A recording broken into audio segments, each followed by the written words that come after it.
संजय जी, सबसे पहली शुरुआत तो करेंगे दिल्ली में जो आपकी पार्टी के साथ हुआ। आम आदमी पार्टी अप्रत्याशित हार की तरफ गई, हारी। लग नहीं रहा था ऐसा आप लोगों को भी कि आप लोग चुनाव हार रहे हैं।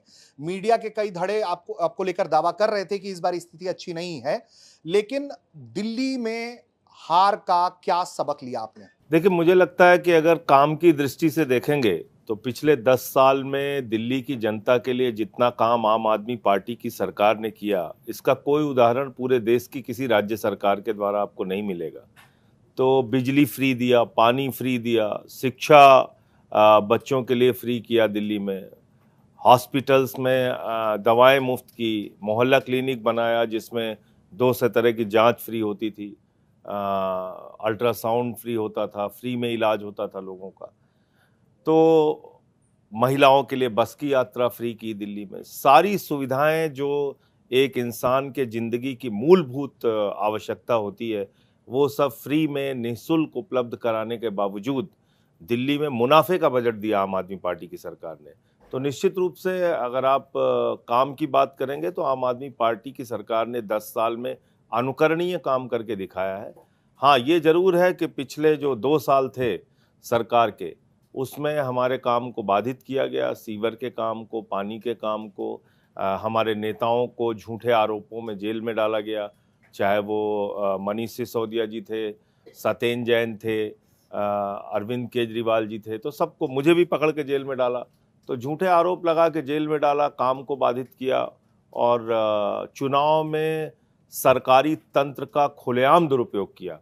मतलब दिल्ली देश की राजधानी है और अरविंद केजरीवाल जी की जो कॉन्स्टिट्यूंसी है उसी में चुनाव आयोग का दफ्तर आता है। वहाँ मंत्रियों के घर में 33-33, 26-26, 28-28 वोट बनाए गए, जो लोकसभा में 3-4 वोट थे, और इसका प्रमाण हमने चुनाव आयोग के सामने दिया। कहीं कोई कार्रवाई नहीं हुई, चादरें बांटी गई, पैसे बांटे गए, जूते बांटे गए, क्या क्या नहीं हुआ, किस तरीके से धन का और बाहुबल का इस्तेमाल और सरकारी तंत्र का इस्तेमाल दिल्ली चुनाव को जीतने के लिए भारतीय जनता पार्टी ने किया, ये खुलेआम सबने देखा। तो इस सब कारण से आम आदमी पार्टी को हार का सामना करना पड़ा। संजय जी, दिल्ली चुनाव को लेकर जिस तरह का प्रचार बीजेपी का रहा और जिस तरह के आरोप आपके हैं, उसको देखकर ऐसा लगता है कि जो कैंपेनिंग स्टाइल आपकी शुरुआती दौर में रही शीला दीक्षित जी के खिलाफ, ऐसा नहीं था कि शीला दीक्षित ने काम नहीं किया था दिल्ली के अंदर, समस्याएं थीं, लेकिन काम उन्होंने भी किया था। लेकिन जो पॉलिटिकल एलिगेशंस था, वो कहीं ना कहीं उनको भरपूर तरीके से डैमेज कर गया। वही दवाई आम आदमी पार्टी को 10 सालों के बाद बीजेपी ने चखा दी। आप भी यही मानते हैं? देखिए, झूठे आरोपों का तो आप क्या जवाब दे सकते हैं जब बेबुनियाद आरोप लगाने हैं। जैसे एक्साइज पॉलिसी को लेके इन्होंने जो आरोप लगाए, उसका कोई प्रमाण नहीं।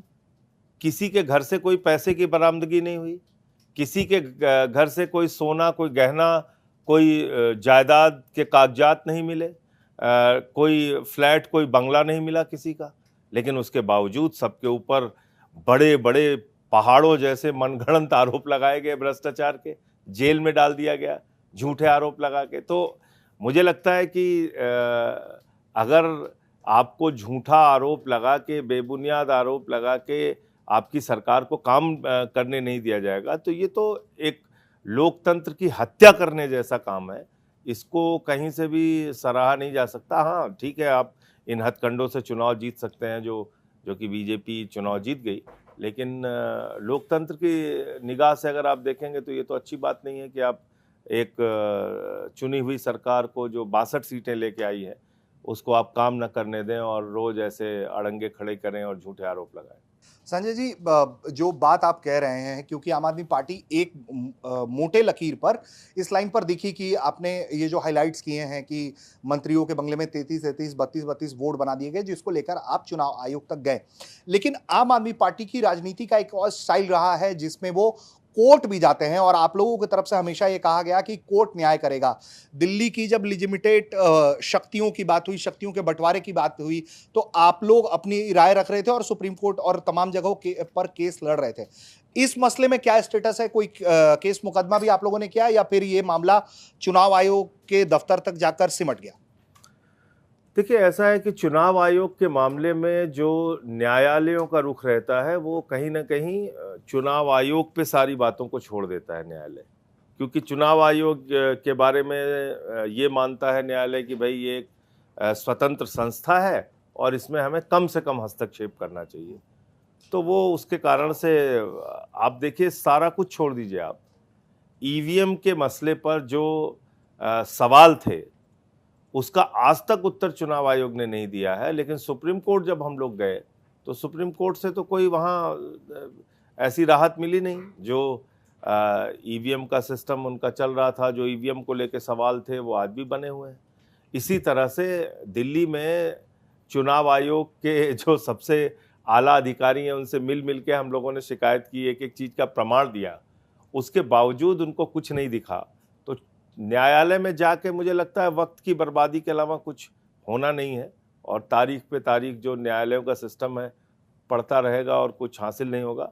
हाँ, ये जनता को भी अब समझ में आ रहा है, 4 महीने के अंदर जब उनको बच्चों की बढ़ी हुई फीस देनी पड़ रही है, 80% से ज़्यादा कई कई स्कूलों ने फीस बढ़ा दी है, वहाँ पे बाउंसर लगा देते हैं, पेरेंट्स के साथ बदसलूकी कर रहे हैं, बच्चों को स्कूल के अंदर नहीं घुसने दे रहे हैं, कई कई जगहों पे पावर कट्स हो रही हैं दिल्ली के अंदर, और यूपी, बिहार, पूर्वांचल के लोगों को ज़बरदस्त तरीके से बुलडोजर चला के तोड़ा जा रहा है।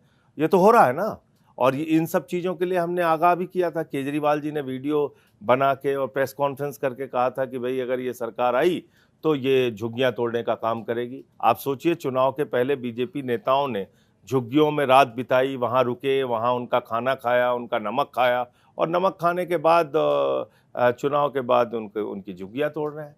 तो ये कहीं ना कहीं से, और इससे भी बढ़ के अपमानित कर रहे हैं, कह रहे हैं कि ये लोग रोहिंग्या हैं, बांग्लादेशी हैं। मतलब यूपी, बिहार, पूर्वांचल का आदमी जो यहाँ पे 70-70 साल, 60-60 साल से रह रहा है, जिसने बड़ी मुश्किल से मेहनत मजदूरी करके छोटा सा अपना घर बनाया, अपने बच्चों को कहीं पढ़ाता है, आप सीधे तौर पे कह रहे हैं कि ये सब रोहिंग्या हैं, बांग्लादेशी हैं, हम तो इनको तोड़ेंगे, हम तो इनको हटाएंगे। मद्रासी कैंप जो इन्होंने उजाड़ा, वहाँ तो दूसरी तीसरी पीढ़ी थी जहाँ लोग रह रहे थे। तो इस तरह से गरीबों को उजाड़ना, उनके खिलाफ काम करना, ये 4 महीने में इन लोगों ने बता दिया कि जो जनता इनके चंगुल में फंसी झूठे वादों और झूठी बातों पे, उसका खामियाजा आज लोग भुगत रहे हैं, और उनको एहसास हो रहा है कि उनसे गलती हो गई।